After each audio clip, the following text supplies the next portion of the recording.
예수님은 마가복음 10장 45절에서 인자에 온 것은 섬김을 받으려 함이 아니라 도리어 섬기려 하고 자기 목숨을 많은 사람의 대속물로 주려 함이라고 말씀을 하셨습니다. 이 말씀은 그리스도의 십자가 대속을 아주 명백하게 보여주는 말씀으로 알려져 있죠. 그리고 이 말씀이 오늘 우리가 읽은 룻기 4장과 연결되어서 하나님의 사랑이 무엇인가, 우리를 향한 하나님의 참 사랑은 어떤 것인가를 잘 보여줍니다. 여러분, 구약에 등장하는 여성들이 꽤 있는데, 여러분들 지금까지 이스라엘 백성들이 구약에 나타난 여성들 중에 아주 이상적으로 생각하는 여성이 딱 둘이 있습니다. 그러니까 구약에 많은 여자들 나오잖아요. 근데 그 중에서 두 명을 꼽는 거예요. 아, 이 사람들이 정말 위대하다, 이 사람 정말 훌륭하다, 이렇게 꼽는 겁니다. 그 두 사람이 누굴까요? 에스더. 하나는 맞췄군요. 하나 에스더. 또 하나는 누굴까요? 그렇죠. 눈치 빠른 사람이 오늘 뭘 룻을 했겠어요? 정확하게 에스더와 룻이에요. 에스더와 룻. 자, 그러면은 에스더가 누구냐? 에스더는 여러분 누굽니까? 왕비예요. 어디 왕비예요? 왜 아침부터 자꾸 귀찮게 질문하냐 이런 표정이 드는데, 에스더는 원래는 유대인이었죠. 네, 유대인인데 그 이름은 페르시아식으로 하다사, 그 에스더는 페르시아 이름이고 원래 유대인 이름은 하다사예요. 근데 하다사와 에스더의 뜻은 똑같습니다. 뭐냐면 별이에요, 별.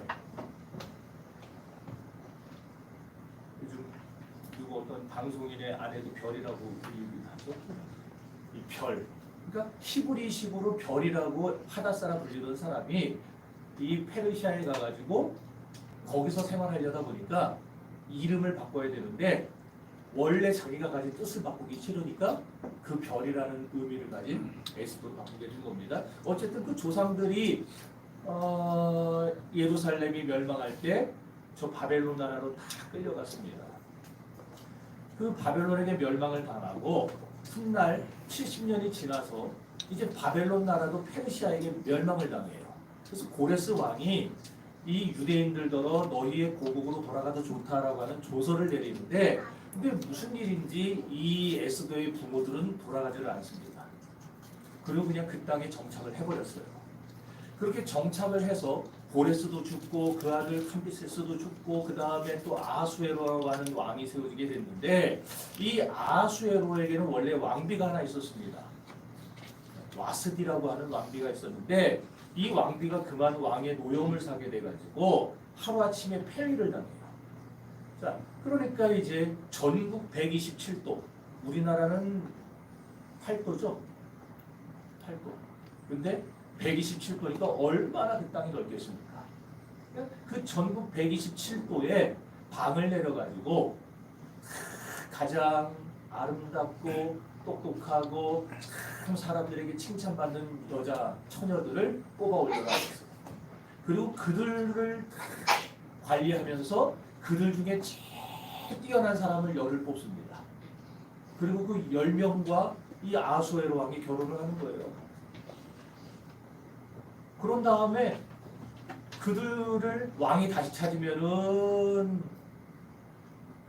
정식으로 이제 그 왕의 궁전에서 살아갈 수 있지만, 왕이 두 번 다시 안 찾으면 별궁에 유폐돼서 죽을 때까지 혼자 그렇게 쓸쓸하게 살다 죽어야 되는 게 페르시아의 그 왕비들, 후궁들의 운명이었습니다.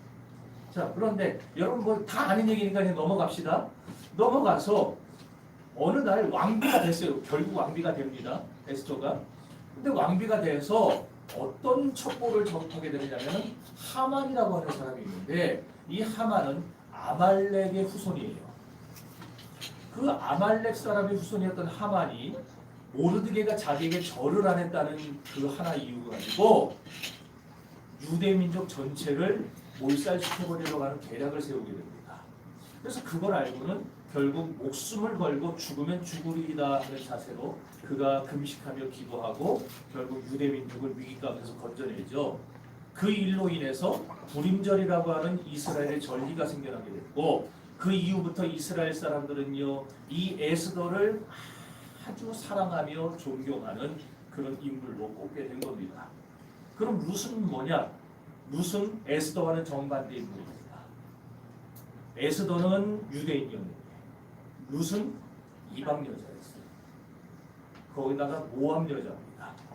유다 지파였던 엘리멜렉이 아내인 나오미를 데리고 그리고 두 아들이었던 말론과 기론을 데리고 베들레헴에 큰 기근이 닥치니까 베들레헴에 있는 모든 재산을 처분해서 다 팔아버리고 모압 땅으로 이주를 합니다. 왜? 모압에는 기근이 닥치지 않아서 먹고 살만 했거든요. 그래서 거기로 넘어가요. 그리고 그 땅에서 오래 살면서 두 아들을 결혼을 시키게 되는데 유대 여자와 결혼시킨 게 아니라 모압 여자들과 결혼을 시킵니다. 그래서 큰아들 말로는 오르바라고 하는 여자와 결혼하고 둘째 아들 기로는 룻이라고 하는 여자와 결혼을 한 거예요. 근데 세월이 10여 년이 더 지나는 가운데 10년이 지나는 가운데 엘리멜렉이 죽어버립니다. 그리고 무슨 일인지 전염병이 도는 건지 무슨 일인지는 모르겠는데 두 아들 말론과 기로도 얼마 지나지 않아서 다 죽어버려요. 그러니까 나오미하고 두 며느리만 남은 겁니다. 그러니까 청산 이 과부가 셋이 남은 거예요. 과부가. 자, 그래서 나오미가 내가 도저히 여기서는 살 수가 없겠구나. 그래서 고향 땅으로 돌아갈 계획을 세우고 오르바와 룻을 불러 너희는 너희 친정으로 돌아가라 얘기를 하는데 오르바는 돌아갔어요. 아무리 계산을 해봐도 자기가 이 시어머니 따라가서는 뭐가 될 게 없어. 그래서 돌아갑니다. 그런데 룻은 끝까지 시어머니를 모시고 시어머니가 가려고 하는 베들레헴까지 쫓아오게 됩니다. 그리고 베들레헴에 와서는 끝내 엘리멜렉의 친족이었던 보아스를 만나서 그와 재혼을 하게 돼요. 재혼하고는 다윗왕의 조상이 되는 영광을 누리게 됩니다. 뿐만 아니라 이 룻의 후손 가운데서 메시아가 탄생하는 영광의 사람이 되는 거예요. 이렇게 에스더와 룻은 지금까지 이스라엘 사람들이 우러러보는 여인들이 된 겁니다. 그리고 그들의 이야기를 다룬 이 룻기와 에스더서는 이스라엘 백성들이 절기 때마다 즐겨 읽는 메길롯이라고 하는 두루마리에 포함이 되게 됐어요. 저게 4개밖에 안 보이는데 하나가 더 있어요. 이쪽에 하나가 더 있는데 지금 4개나 찍힌 거예요. 저 메길롯이 뭐냐 하면은 룻기, 그 다음에 아가서, 그 다음에 전도서, 예레미야, 에가서, 에스더서 요 5권이 두루마리에 쓰여 있었는데 지금처럼 책이 아니었잖아요. 양피지 두루마리에 파피루스에 썼을 거 아니에요. 그걸 두들두들 마른 걸 두루마리라고 하는데 그걸 모아놓은 거예요. 그 5권의 책을 모아놓은 걸 메길롯이라고 하는데 유다 백성들은요 중요한 절기가 올 때마다 저것들 중에 하나씩을 꺼내서 저걸 읽습니다. 그러니까 룻기가 걸리고 예레미야, 에가가 걸리는 날엔 좋아요. 4장 5장밖에 안 되니까. 네? 그런데 저게 뭐예요? 전도서가 되고 그 다음에 뭐 아가서가 되고 에스더서가 되면요 10장, 13장 막 해도 넘어가요. 그러니까 낭독하는 데만도 1시간이 넘게 걸립니다. 그러니까 떼약볕에 서가지고 그 말씀을 들어야 되는 거예요. 여러분은 지금 시원한데 에어컨 바람 밑에서 듣고 있는데요. 자, 그런데 특별히 이스라엘 백성들이 룻기를 어느 절기에 꺼내 읽었느냐? 맥추대를 꺼내 읽었어요. 이스라엘 백성들이 밀을 농사해서 우리는 보리라고 알고 있죠. 맥추절이 보리 농사, 보리 맥자를 쓰죠. 근데 밀과 보리와 귀리와 이런 모든 것들이 다 맥이라고 쓰입니다. 그래서 우리가 맥추절 되면서 이걸 설명을 안 해줘서 한국 사람들은 다 보리 농사 지어서 하는 줄 알아요. 보리 농사가 아니고 밀 농사예요. 밀을 농사해서 그걸 처음 추수해가지고 하나님 앞에 드릴 때 그때 룻기를 꺼내서 낭송했다 이 얘기입니다. 이 맥추절은 성경에 여러 가지 이름으로 나와요. 혹시 맥추절의 다른 이름을 아는 분이 있습니까? 네, 그냥 넘어가요. 네. 맥추절은요 77절이라고 불렸어요. 왜 77절이냐? 6월절이 7주가 지난 한 주는 며칠씩이에요? 7일이죠. 77에 49. 그래서 77절이라고 불렀어요. 6월절이 49일이 지난. 그리고 또 오순절이라고도 불렀습니다. 여러분이 잘 아는 날, 오순절. 오순절은 왜 그러냐면은 6월절로부터 50일째 되는 날. 그러니까 77절이 시작되면은 하루만 맥주절로 하고 지내는 게 아니라 이게 쭉 가거든요, 며칠 동안. 그러니까 오순절도 결국 맥주절 속에 포함이 되기 때문에 맥주절을 오순절이라고 불렀고 77절이라고 불렀고, 또 하나 성경보다 여러분이 아마 구약을 지난번에 레위기나 그때 읽을 때 봤을 거예요. 출애굽기 뭐라 나오냐면은 맥주의 초실절이라고 나와요. 그러니까 밀을 초실 뭐예요? 처음 열매를 거둔 날. 그래서 맥주의 초실절이라고 불러요.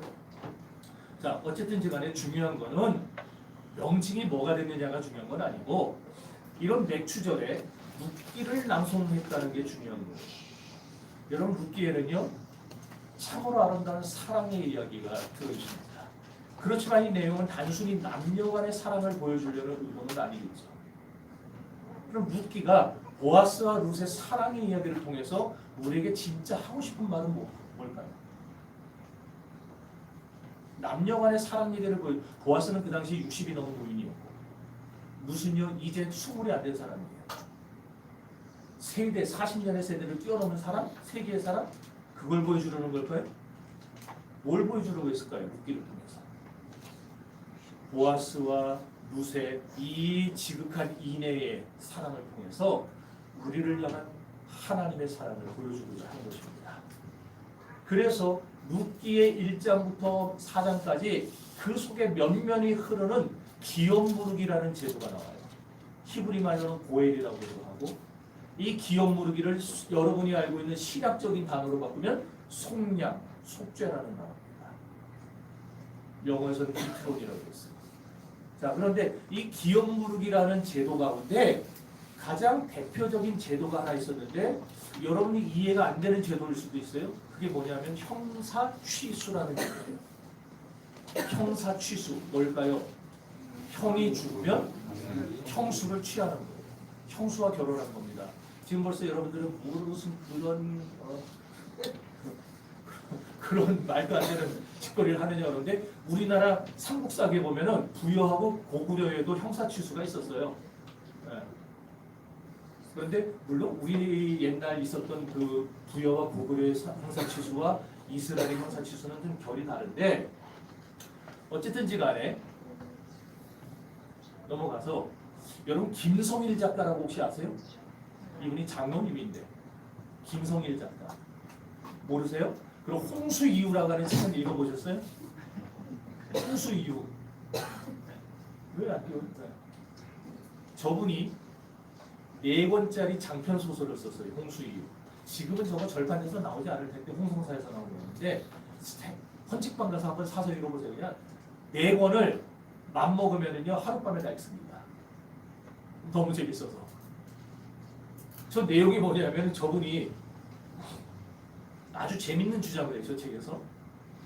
여러분 과학자들이 고대에 이 지구는 땅덩어리가 대륙이 하나였다고 말을 합니다. 모든 대륙, 지금은 아프리카, 아시아, 유럽, 뭐 아메리카, 남아메리카, 뭐 이렇게 호주, 오세아니아 나눠져 있잖아요. 근데 저 당시에는 북극이고 남극이고 다 하나였다는 거예요. 모든 대륙이. 근데 그게 어떤 때에 고생 때쯤에 대변혁을 일으켰대요. 지구가. 그래서 지구 내부에 있는 여러 판들, 이 판들이 충돌하면서 지진도 생기고 대륙이 분리가 됐다는 겁니다. 그러면서 오늘날의 대륙의 형태가 만들어졌대요. 그 증거가 뭐냐? 그 사람들이 지금 증거라는 게 남아메리카와 아프리카를 딱 갖다 붙이면은요, 딱 들어맞는 거예요. 그게 증거라는 거예요. 그런데 이 김성일 작가가 그 주장을 지지를 합니다. 다만 고생대의 대륙이 나눠진 게 아니고 저분은 뭐라 그랬냐? 노아 홍수 이후에. 그래서 책 제목이 홍수 이후에. 노아 홍수 이후에 그렇게 됐다. 그럼 저분도 근거가 있어야 될 거 아니에요.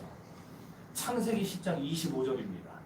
거기 보면 노아의 후손 중에 벨렉과 욕단이라고 하는 사람이 나오는데 벨렉이 태어날 때 창세기 10장 25절 나중에 가서 보세요. 땅이 나눠졌다고 나와요. 그러니까 그 한 구절 가지고 김성일 작가는 책 4권을 쓴 거예요. 머리가 어마어마하게 좋은 분이에요. 저는. 근데 여기서 그치지 않고 김성일 작가가 한 걸음 더 나갑니다.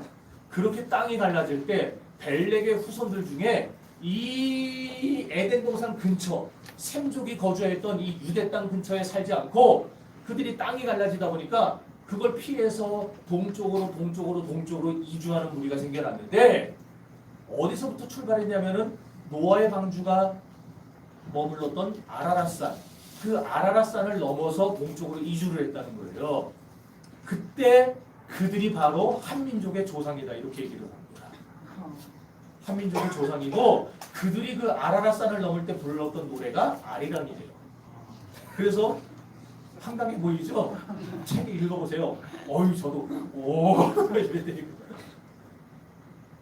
그래서 그분은 아리랑을 이렇게 바꿔 부릅니다. 아라랏 아라랏 아라리요. 아라랏 고개를 넘어간다. 이렇게 바꿨어요. 내가 지금 시간이 짧아서 그 책을 다 소개를 못하니까 여러분이 말도 안 되는데 읽어보시라니까 가서 혹해요, 혹해. 그런데 얘기가 어쨌든 잠시 옆으로 샜지만 아까 형사취수라는 얘기를 했어요. 형이 아들 없이 죽으면 이스라엘 사람들은요 남자들만 일을 할 수 있어요. 여자들은 일을 못합니다. 그러니까 여자들만 남게 될 경우에 지금 이 집안에 나오미와 오르바만 남았잖아요. 먹고 살 길이 없는 거예요. 베들레헴으로 돌아가. 굶어 죽든지 아니면 몸을 팔든지 그거밖에 할 수 있는 게 없어요. 자, 그래서 율법에 형이 아들 없이 죽으면은 동생이 형수와 결혼해서 아들을 낳아줘야 됩니다. 그래서 그 아들은 동생의 아들이 되는 게 아니라 형의 아들로 입적이 돼요. 그런데 문제는 형의 아들이 입적으로 되는 것까지는 좋다 이거예요. 그런데 그 아이가 자라는데 돈이 들겠죠. 교육도 시켜야 되고 유치원도 보내야 되고 먹여야 되고 아프면 병원에도 데려가야 되고. 근데 그 모든 돈을 내가 다 대야 되는 거예요. 동생이. 나이가 들어서 결혼을 합니다. 혼처를 찾아갖고 결혼을 시켜줄 때 결혼 비용이 요즘 보통 듭니까? 근데 그 결혼 비용도 내줘야 돼요. 그가 살만한 형편을 다 제공을 해줘야 됩니다. 그리고 나중에 동생이 죽을 때 내 자식들에게만 유산을 주는 게 아니라 형의 아들로 입적된 그 아들에게도 내 재산을 나눠줘야 돼요. 그럼 그 재산은 영원히 그 집안의 재산이 되는 겁니다. 그러니 그 제도가 생겨졌지만 기쁨으로 하려는 사람들이 많았을까요? 온갖 이유를 대고 온갖 이상한 방법을 써서 편법을 써서 그걸 안 하려고 하는 사람들이 많았겠죠. 그래서 창세기에 그 증거가 나온 게 유다의 아들들이 셋이 있었어요. 엘과 오난과 셀라. 엘이 죽었어요.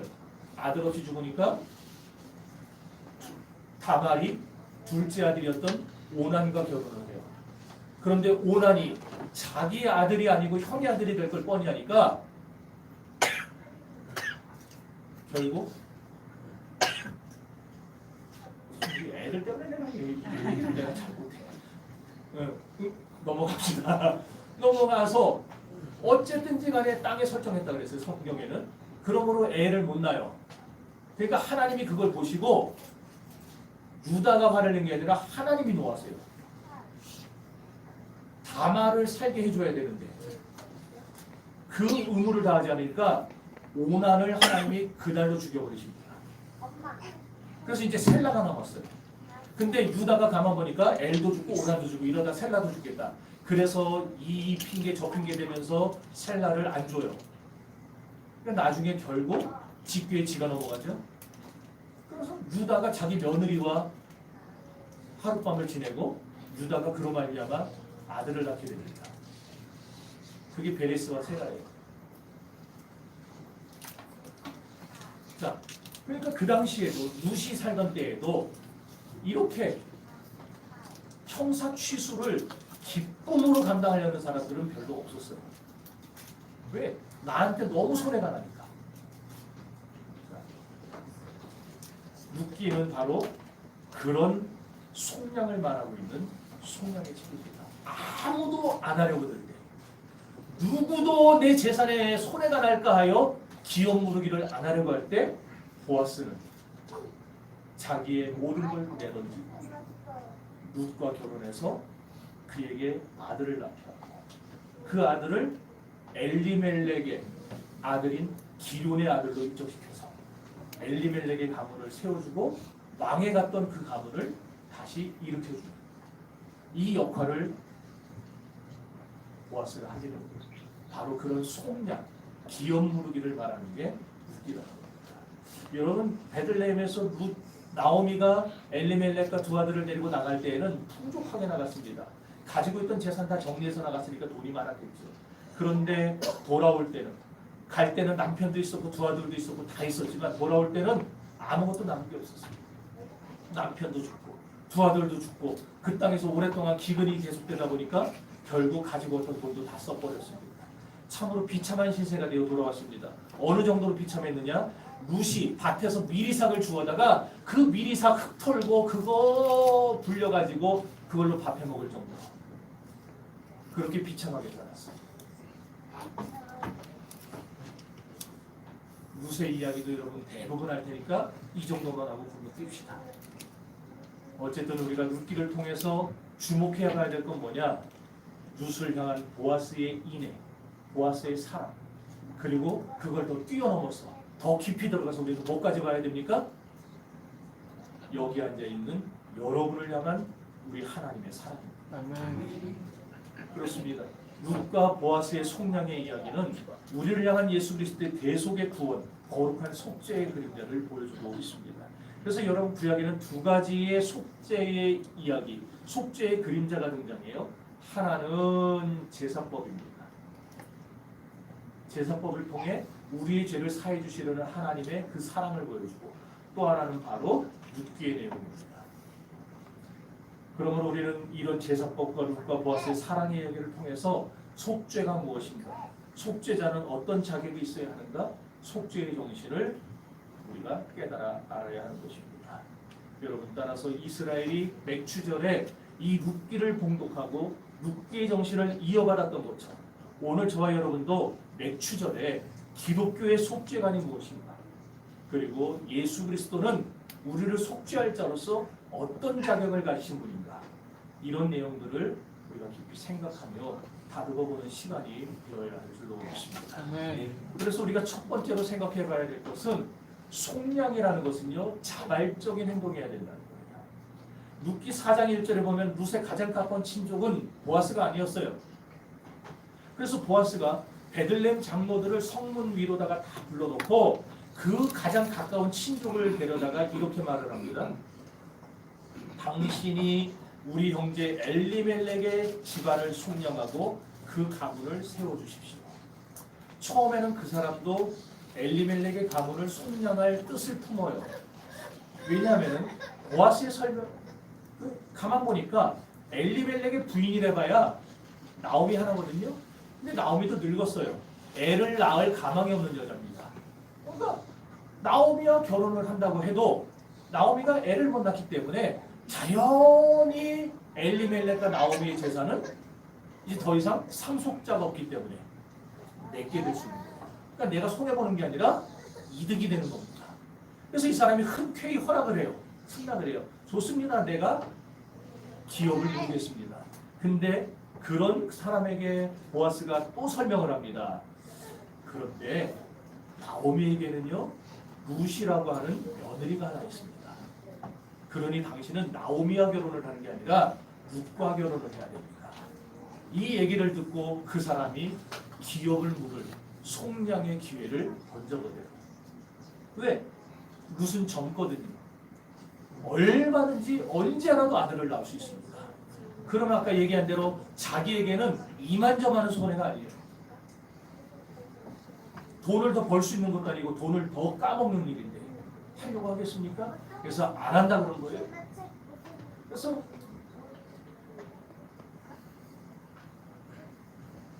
그가 거절을 합니다. 룻을 속량하기 위해 내가 그 많은 부채를 갚아주었는데도 결국 내게 돌아올 것은 아무것도 없으니 나는 그런 손해를 감당하고 싶지 않습니다. 내 권리를 이양하겠습니다. 그래서 그 사람 다음이 보아스였어요. 그래서 보아스는 자기가 가장 가까운 친족이 아니었음에도 사실 자기가 기업을 물을 책임도 없어요. 가장 가까운 친족이 아니니까. 그런데 그 사람한테 속량의 거리를 삽니다. 그리고는 기꺼이 룻의 남편이 되고 엘리멜렉의 가문을 세워주게 됐던 거예요.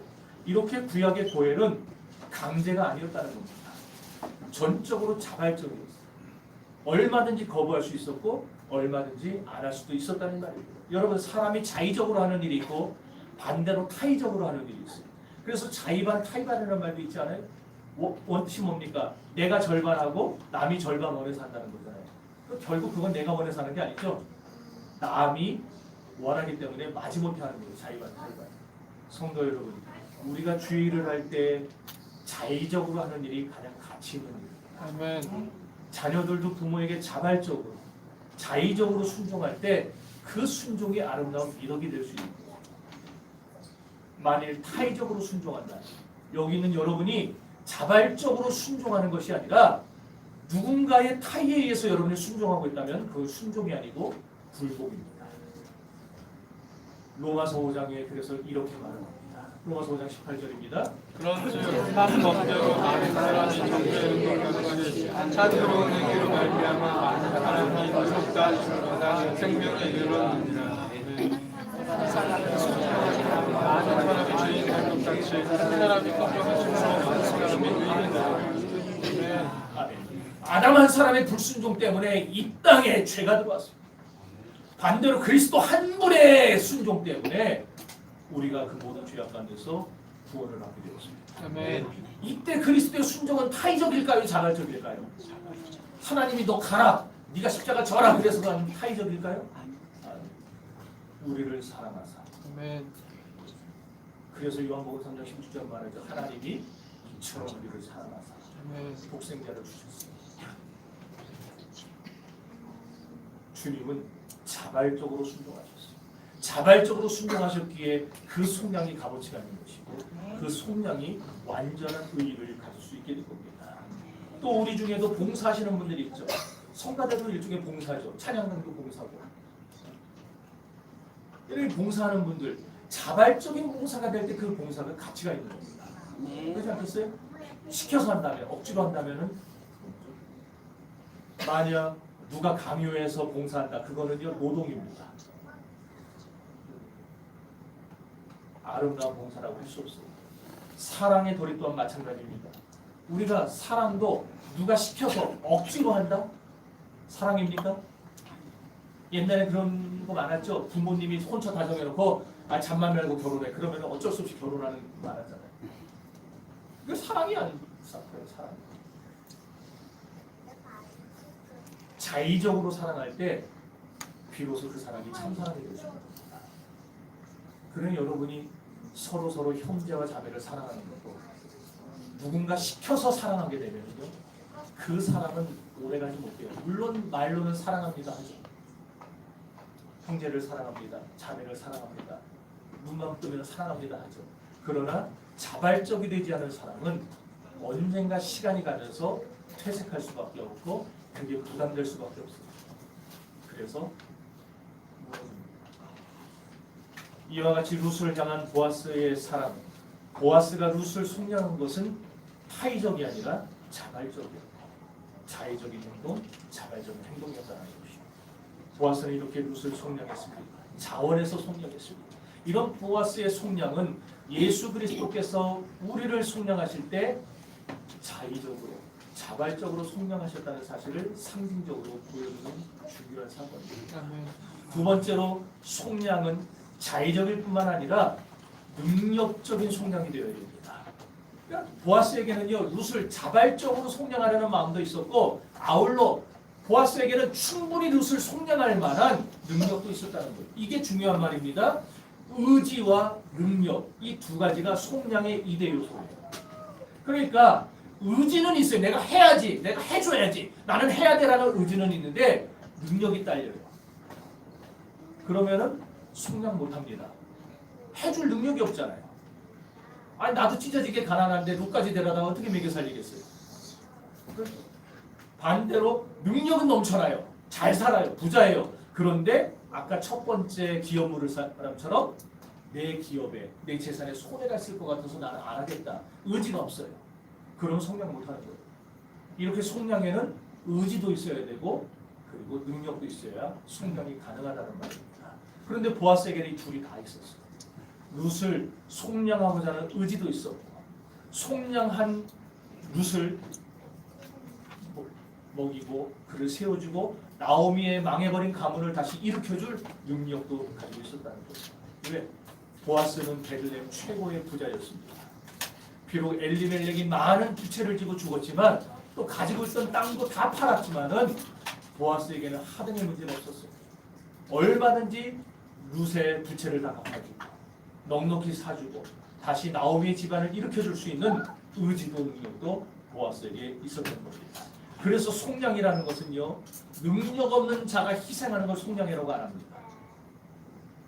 능력 있는, 충분히 할 수 있는 능력 있는 자가 능력이 하등 없는, 쥐뿔도 없는 사람을 위해서 희생할 때 속량이라고 말합니다. 예를 들어서 여러분이 결혼해서 가정을 이뤘고 자녀들을 낳습니다. 자녀를 낳아 기르는데 애지중지 길렀겠죠? 그죠? 남의 자식 기르듯이 기른 분 계세요? 없죠? 네, 애지중지 길렀을 거예요. 자, 그런데 가정을 딱 들여다보면은 부모가 있고 자식이 있는데 부모가 능력이 있어요? 자식이 능력이 있어요? 네, 이미 커서 뭐 지들도 다 성장해서 회사 들어가 그런 자녀 말고 애기들. 네? 저기 입 벌리고 여기 있는 거. 저건 애들에게 능력이 있어요? 어른에게, 부모에게 능력이 있어요? 부모에게 능력이 있죠? 어린애들은 능력이 없어요. 부모가 아니면 살 길이 없습니다. 그러기에 능력 있는 부모가 능력 없는 자녀들을 책임지고 길러주는 거예요. 이런 모습에서 우리가 속량의 개념을 엿볼 수 있다는 거예요. 또 학교에 가면 선생님이 있고 학생들이 있어요. 선생님에게 능력이 있습니까? 학생에게 능력이 있습니까? 선생님에게 있죠. 그러니까 선생님이 능력 있는 선생님 편에서 능력 없는 학생을 위해 수고하고 애쓰고 노력할 때 선생님이 가진 지식이 학생들에게 전달이 되게 돼요. 또 병원도 생각해 보세요. 의사가 능력이 있어요? 환자가 능력이 있어요? 지금 환자라고 그러는 사람 누구예요? 의사에게 능력이 있어요. 의사에게. 그러니까 의사가 환자의 병을 낫게 하려고 수술을 집도하고 투약을 집도해가지고 환자를 살려내죠. 그래서 이렇게 능력 있는 의사가 능력 없는 환자를 위해 수고하고 희생할 때 그 환자가 병에서 고침받고 두 발로 병원을 나올 수가 있게 되는 거예요. 그렇다고 한다면 이 세상은 지금 여러분이 살고 있는 여러분의 가정과 여러분의 직장과 여러분의 사업과 여러분이 속해 있는 이 교회와 이 나라와 이 민족에는요, 사실 거의 모든 것이 속량의 원리로 운용된다 해도 과언이 아닌 것입니다. 힘에는요, 두 가지 용도가 있어요. 하나는 강자가 약자를, 능력 있는 자가 없는 자를 막 박해하는데 그들을 착취하는 데 힘을 사용하는 겁니다. 우리는 그런 사람들을 폭군 또는 폭력배라고 불러요. 여러분은 그런 사람이 좋습니까? 아니면 싫습니까? 싫어요? 그런 사람과 늘 함께하고 싶습니까? 그런 사람을 빨리 떠나고 싶습니까? 아, 내가 어려운 질문을 하는 게 아닌데 이상하게 나중에. 네. 그 반대로 강한 자가 가진 힘을 약한 자를 위해서, 능력 있는 자가 능력 없는 자를 위해서 수고하고 애쓰며 희생하며 자기 힘을 거기다가 사용할 때 그 사회는 사랑이 넘치게 되고 평안이 싹트게 됩니다. 그러므로 오늘 여러분의 가정이 평화롭기를 바랍니다. 여러분이 섬기는 이 교회가 평화롭기를 바랍니다. 여러분이 속해는 이 나라 이 민족이 평화하기를 바란다면 결국 힘 있는 자가 힘 없는 자를 위해서 희생해야 됩니다. 여기서 말하는 힘이 어떤 힘일까요? 여러분이 가진 돈, 여러분이 가진 이런 거, 그걸 말할까요? 여러분이 가진 남들보다 먼저 받은 복음의 힘을 말합니다. 그러므로 여러분이 정말로 가정이 평안하기를 원하고 여러분의 직장과 사업장이 평안하기를 바란다면 여러분의 힘을 약자를 위해 희생하셔야 돼요. 애써야 됩니다. 여러분이 먼저 수고해야 됩니다.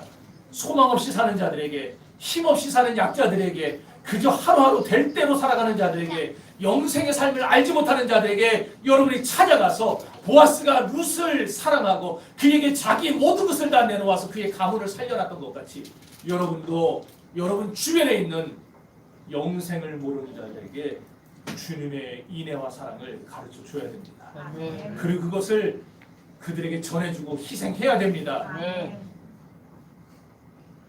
그것이 맥주를 맞아 우리가 생각해봐야 될 그리스도의 사랑입니다. 여기서 이제 좀 하나 더 나가 봅시다. 우리 하나님은 권능의 하나님입니다. 믿습니까? 아멘. 우주 만물을 창조하셨어요. 아멘. 그리고 지금도 다스리세요. 아멘. 하나님의 그 능력은 우리의 머리로 헤아릴 수 없어요. 그죠? 측량할 수도 없습니다. 네, 아멘이 점점 줄는 거는 여러분 충분히 헤아릴 수 있다는 얘기죠. 네, 하나님 하는 건 내가 다 알아서 계산할 수 있다는 거예요. 아니요. 근데 그 하나님이 시편에 보면 신묘막측한 지혜와 능력이라고 했는데, 그 신묘막측한 지혜와 능력을 가지고 주님이 뭐에다가 그 신묘막측한 능력을 사용했는지 아세요? 우리를 구원하는 일에 사용했습니다.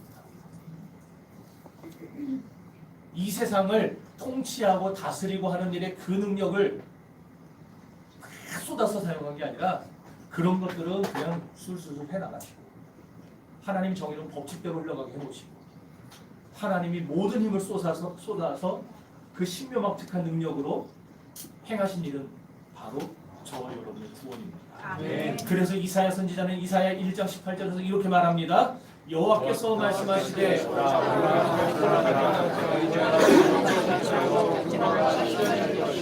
지금같이 아멘. 그리고 오늘 우리가 읽었던 마가복음 10장 45절을 다시 말합니다. 인자가 온 것은 섬김을 받으려 함이 아니라 도리어 섬기려고 자기 목숨을 많은 사람의 대속물로 주려 함이니라.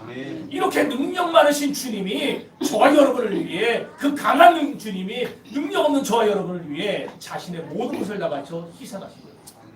그래서 속량이라고 그럽니다. 세 번째로 속량은 기본 베이스가 사랑이에요. 아멘.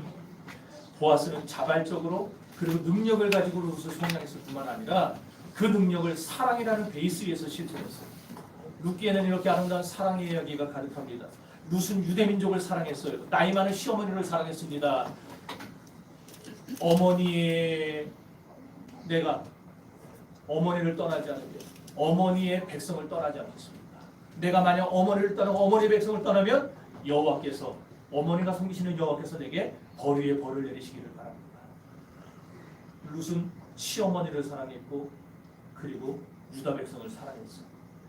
그리고 더 나아가 여호와 하나님을 사랑했습니다. 아멘. 그랬기에 그가 온 마음으로 하나님을 사랑했기에 유대 민족 가운데 편입이 되었고, 모압 여자였던 그 여자가 다윗 왕의 증조할 만큼 그리고 메시아의 조상이 될 수 있었던 것입니다. 아멘.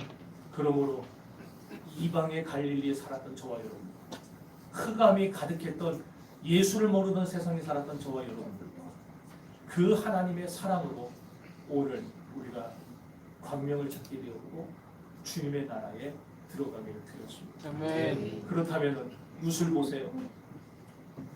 어떤 사람이 그러더라고요, 여러분. 누가 그래요, 저한테? 사람이, 우리 교인이 조는 거는 다 내 잘못이래요. 설교를 졸게만 하니까 존다는 거예요. 뭘 또 그런 걸 끊어다니는 거야. 자꾸.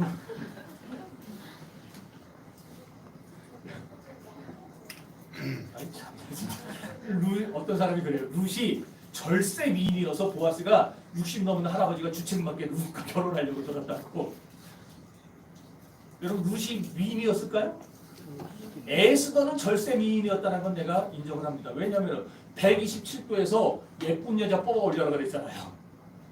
그리고 그 중에 10명을 뽑았어요. 그리고 그 중에 왕비로 뽑힌 겁니다. 그러니까 보통 예쁘지 않았을 거예요, 아마 에스더는.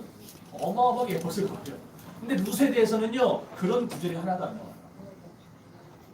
그렇죠? 부모도 죽고 뭐 모를 게 있어요. 근데 성경은 보세요. 맞으면 맞다고 하죠. 아니면 아니라고 하죠. 성경은 우리가 아름다우면 아름답다고 합니다. 우리가 죄를 지으면은요, 우리 죄를 슬쩍 덮어주는 게 아니고 그 죄를 정확하게 지적해서 도려냅니다. 그러니까 성경은 사람 듣기 좋으라고, 우리 듣기 좋으라고 기록하지 않았어요. 성경은 거짓말을 하지 않습니다. 하나님이 거짓말을 하지 않으십니다. 그렇죠? 그렇다면 에스더는 예쁘다고 했고 룻은 예쁘다고 안 했어요. 그럼 내 생각에 룻은 아마 안 예뻤을 것 같아요. 뭐 예쁘지도 않고 안 예쁘지도 않은 그냥 어중간한 상태, 아주 평범한 그런 사람이 아니었을까. 그러니까 룻이라는 사람이 있어요. 그래서 하는 얘기예요. 그건 잘못 보는 겁니다. 자, 그런데 우리가 그건 몰라도 확실히 알 수 있는 게 뭐예요? 룻기를 보면 확실히 알 수 있는 거는 룻이 얼굴이 예뻤나 안 예뻤나는 알 수 없지만 뭐는 진짜 예뻤을까요? 마음은 진짜 예뻤지. 아멘. 시어머니 볼 게 없잖아요. 더 이상 시어머니랑 같이 다녀봐야 이득될 게 없어요. 평생 시어머니 돌아가실 때까지 그 봉양이나 해야지. 그런데 그 시어머니를 봉양합니다. 왜 봉양해요? 사랑해서. 여러분 시어머니 사랑하시기 바래요. 네. 며느리들 하면 시어머니들 하면 며느리들 시어머니 사랑하세요. 아멘 안 하잖아. 시어머니 사랑하세요. 나 할 때까지 할 거야. 시어머니 사랑하세요. 내 고집이 얼마나 센지 알죠. 그리고 시어머니들도 말로만 딸처럼 여긴다 그러지 말고 딸 같진 않겠지만 며느리들 사랑하시기 바랍니다. 네. 나중에 룻이 시어머니를 얼마나 사랑하는가. 룻기 2장인가에 거기 보면은요, 그 보아스의 시종이 보아스에게 이렇게 보고를 합니다. 저 여자가 누구냐 그러니까 나오미의 며느리인데 저 여자는 모함 여자거든요. 근데 안 와도 되는데 나오미를 따라와서 지금 나오미를 저 고생하고 있는 거예요. 근데 저 여자가요 참 희한한 게 아니 동조 트기 전에 새벽부터 와가지고 한낮에 잠깐 집에 가서 쉬는 거 말고는 저녁까지 이 시간까지 일을 하는 여자예요. 하루 이틀 가지고 지금까지 그럽니다. 그러니까 새벽부터 저녁까지 미리 이삭을 줍는 거예요. 왜 죽겠어요? 시어머니 봉양하려고. 보아스가 그 보고에 표가는 겁니다. 이스라엘 백성도 아니고 어떻게 저렇게 유대민족을 사랑하고 어떻게 자기 시어머니를 사랑할 수 있는가. 그때부터 보아스의 마음에 탁 콩깍지가 치기 시작한 거예요. 성도 여러분, 다시 말합니다. 우리가 같은 일을 해도 사랑으로 할 때 그 일이 가치 있는 일이 돼요. 네. 그리고 고귀하고 아름다운 일이 될 수 있습니다. 네. 여러분의 직장, 내 이놈의 직장 내가 언젠가 때려쳐야지 그러지 마세요. 직장 일을 사랑으로 감당하시기 바랍니다. 네. 여러분의 사업장, 내가 진짜 죽지 못해서 하는데 내가 진짜 돈만 벌면 내가 그냥 그런 생각하지 마세요. 여러분의 사업을 사랑으로 감당하시기 바랍니다. 여러분의 말 안 듣는 자식들, 다 말 잘 듣나 보네. 말 안 듣는 자식들, 이놈의 새끼 그냥 그러지 마시고 사랑으로 키우시기를 바랍니다. 네. 만약 우리가 돈이나 벌기 위해서 어떤 대가를 바라고 자식들 잘 키워서 나중에 걔네들한테 호강하면서 걔네들 대접받으면서 살고 싶어서 그렇게 한다면요, 그 사랑은 오래가지 못합니다. 그러나 사랑으로, 진실한 사랑으로 우리가 베풀어주고 섬기면 그 일은 무한정 뻗어나갑니다. 네. 어려움을 참아낼 수 있고 그리고 결국 이전보다 잘 될 것입니다. 네. 그렇습니다. 사랑으로 하는 일이 가장 존귀한 일입니다. 네. 룻을 향한 보아스의 사랑은 사랑의 속량이었던 거예요. 그리고 그런 사랑의 최고봉, 보아스의 사랑과는 비교할 수 없는 가장 귀한 사랑은 바로 예수 그리스도께서 저와 여러분을 대속해 주신 십자가의 사랑이요 십자가의 속량인 줄로 믿습니다. 아멘. 하나님이 세상을 이처럼 사랑하사 독생자를 주셨으니 이는 저를 믿는 자마다 멸망치 않고 영생을 얻게 하여 아멘. 할렐루야. 아멘. 하나님이 이처럼 우리를 사랑하셔서 독생자를 보내주셨습니다. 예수님의 일생이야말로 우리를 사랑하시는 하나님의 사랑의 현현이었습니다. 그러기에 저와 여러분은 뭐라고 말할 수 있느냐? 모든 그리스도인은 하나님의 거룩한 사랑의 결실입니다. 아멘. 그러니 하나님이 얼마나 여러분을 사랑하는지는 여러분을 보면 합니다. 아멘. 여러분이 지금 이곳에 나와 있다는 그 사실 하나만. 아멘. 하나님이 여러분을 너무너무 사랑합니다. 아멘. 그러니 하나님의 사랑을 의심하지 마시고 그 사랑을 믿으시고 그 사랑 가운데 사시기를 바랍니다. 아멘. 할 내용이 더 많이 남았는데 시간이 많이 남았습니다. 어쨌든 세상을 창조하시고 사람을 만드신 것 하나님이 그런 우리 사람들에게 주신 가장 큰 계명이 있어요. 어떤 율법학자가 나와서 예수님께 질문했죠. 라비용 가장 크고 중요한 계명이 뭡니까? 질문했어요. 그때 예수님이 대답을 하셨고 요한복음에 보면은요 이런 말씀이 나옵니다. 요한복음 15장 읽어봅시다. 아버지께서 나를 사랑하신 것 같이 나도 너희를 사랑했으니 나의 사랑을 거라. 내 계명은 곧 내가 너희를 사랑한 것 같이 너희로 서로 사랑하는 이것이니라. 내가 이것을 너희에게 명하는 너희로 서로 사랑하자 하느니라. 아멘. 따라합시다. 내가 너희를 사랑한 것 같이 내가 너희를 사랑한 것 같이 너희도 서로 사랑하라. 너희도 서로 사랑하라. 아멘. 사랑은 사랑의 선물입니다. 아멘. 하나님이 사람을 창조하시는 것이 바로 사랑의 절정입니다. 성도 여러분, 룻기는 참으로 아름다운 책입니다. 룻기 안에 사랑의 교리가 잘 새겨져 있기 때문에 속죄는 자발적으로 하는 거라고 했습니다. 능력이 있어야 한다고 했습니다. 그리고 사랑의 기초에서 해야 된다고 했습니다. 사랑하는 성도 여러분, 룻은 보아스의 속량을 받았어요. 그리고 거기 부응해서 남은 삶을 룻은 참으로 아름답게 살아갔습니다. 그리고 그렇게 살았다는 증거가 뭐냐? 그가 믿음의 조상이 되었다는 거예요. 룻이 만일 보아스와 결혼해서 형편없이 살았다면 룻은 결코 다윗의 증조 할머니가 될 수도 없었고 메시아의 조상이 될 수도 없었을 것입니다. 그러나 그는 믿음으로 살았기에 결국 유대 민족에게 지금까지 사랑받는 여성이 될 수 있었던 것입니다. 그리고 이 거룩한 속죄의 은총을 오늘 나아가 저와 여러분이 받았습니다. 우리 역시 그리스도의 큰 사랑 가운데 십자가로 구원받아 룻처럼 구속받은 것입니다. 그렇다면 이제 룻이 그 남은 인생을 보아스를 위해 그 가문을 위해 그가 주를 위해 살았던 것처럼 오늘 저와 여러분도 속량의 교례를 우리의 삶 가운데 실천하면서 우리의 남은 삶을 믿음으로 살아야 하지 않겠습니까? 그리하여 마지막 날 주님 앞에 섰을 때에 참 잘 살았다고 아름다운 열매를 맺었다고 칭찬받는 저와 여러분이 될 수 있기를 주님의 이름으로 축원합니다. 아멘.